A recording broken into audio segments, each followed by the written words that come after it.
always loved the days when the liturgist gets to read the long ones, and I get the short ones.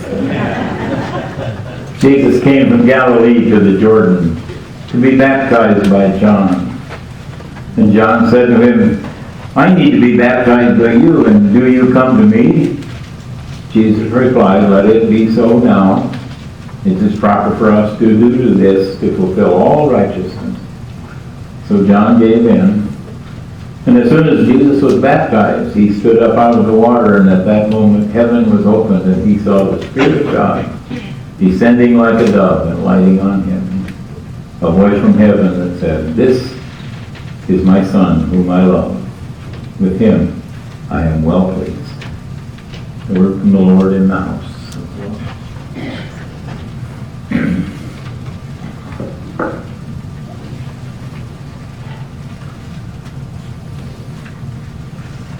We can kick around the idea of what is and isn't baptism a lot. You can be dunked, you can be sprinkled, you can be dusted, you can be just about anything. If the Spirit is involved, there is a baptism. If the Spirit is not involved, there is no baptism. There's a lot of mixed feelings about baptizing infants. I was approached one time by someone who said about a son who was born out of wedlock, I want you to baptize him to take away his sins. And I said, that's not my job. That's already been done. How you teach him determines whether it is successful or not. See, we like to place so much importance on the things we do that we don't always realize that we're messing with a relationship with God. Baptism is important. If you've not been baptized, you ought to give it a shot. It may not make a bit of difference in your life. And if that happens, that's too bad. But if you've never been baptized and you get baptized and it makes a difference in your life, then it means that God's Spirit has descended and is about you.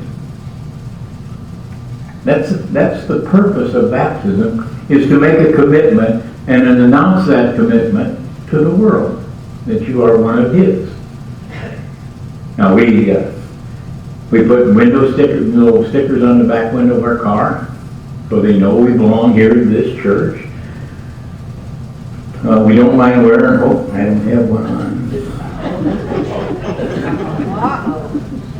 Some of us don't mind wearing believer pins.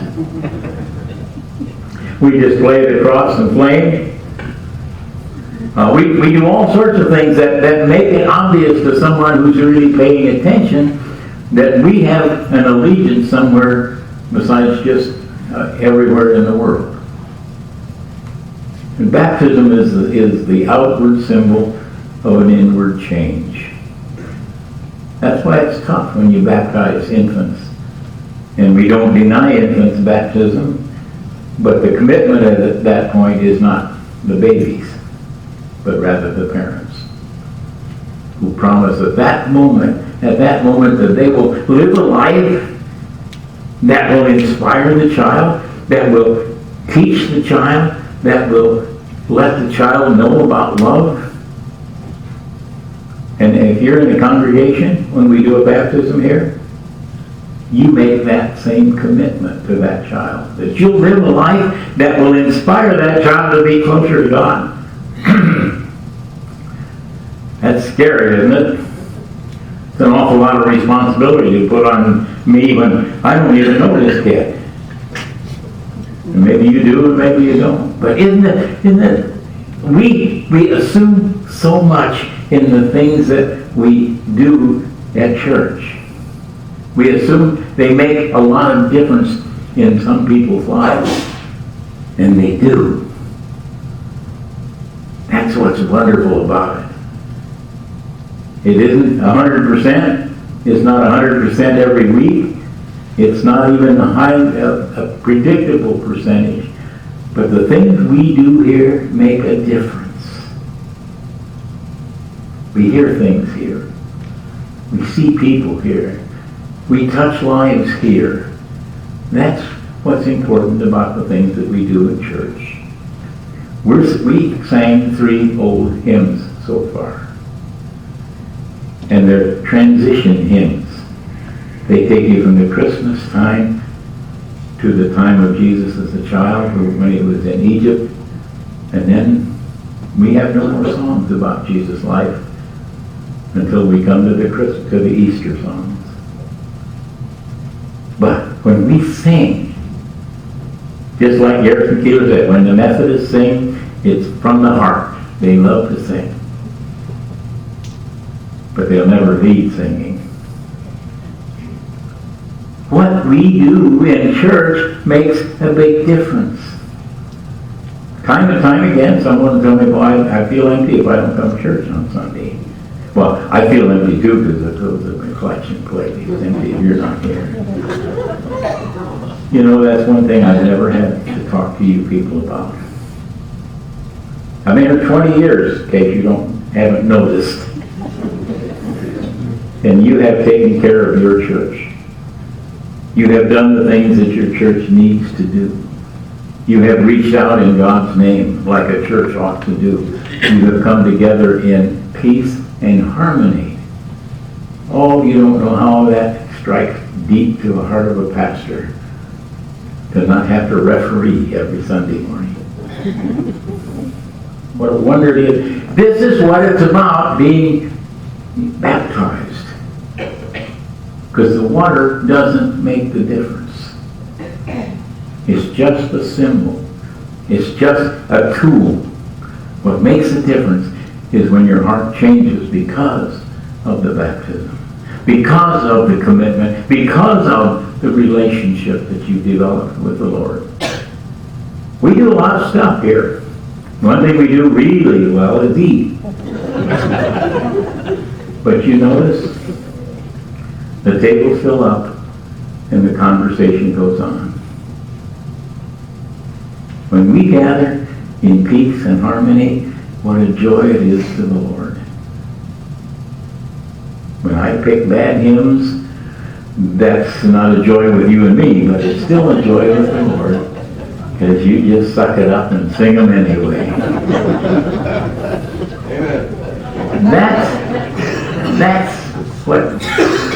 That's what a real church does. Yeah, we have ceremonies and I wear my robe and we do a lot of things that are just right by the book. And we do a lot of things that aren't in the book. Because God doesn't call us to read the book to figure out how to love. And the baptism is the key. Not the baptism of water, not the baptism of a dunk tank. I do have to tell you my story of the dunk tank, though. In Baraboo, we're not supposed to say Mormon anymore. The Church of Latter-day Saints built the temple, and before it was consecrated, we could go visit. And they had, in the floor, they had a half a basketball court.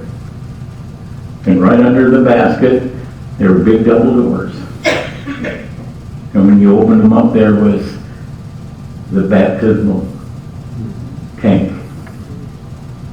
And I said to the earnest young man who was giving us a tour, I said, "Oh, when you say slam dunk, you mean it."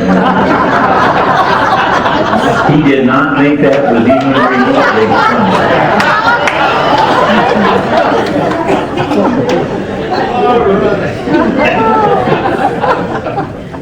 It is not sacrificial, or it is not sacramental, it is not sacrilegious to laugh in church.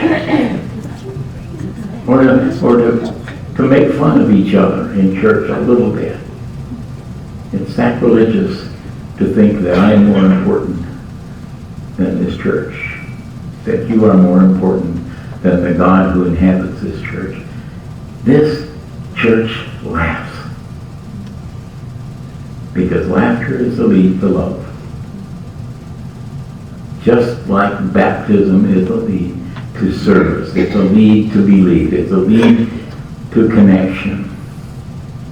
Jesus was baptized to demonstrate that there is a need for a public commitment so that everybody in the world might know that you belong to Him. How do you be baptized? One of you can come up and I can do that kind of thing.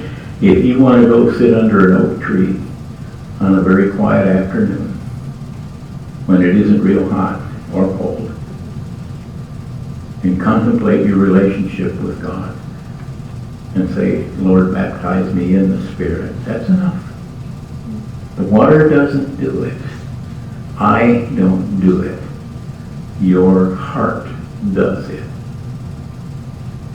And the way that you serve the Lord in this place, with these programs that we have, proves to me that a lot of you have been baptized and are willing servants of the one who loves you. Peace and harmony sounds so good to a pastor. And when I talk about it, they don't believe me, but I know. We are baptized in the Spirit of the Lord. I don't care what method you had, or if you've never been touched with water. It isn't the water, it's the Spirit. You need to get with Him so that you can be as happy as I am. You can laugh in love like everyone else does here. You can be close to the Lord.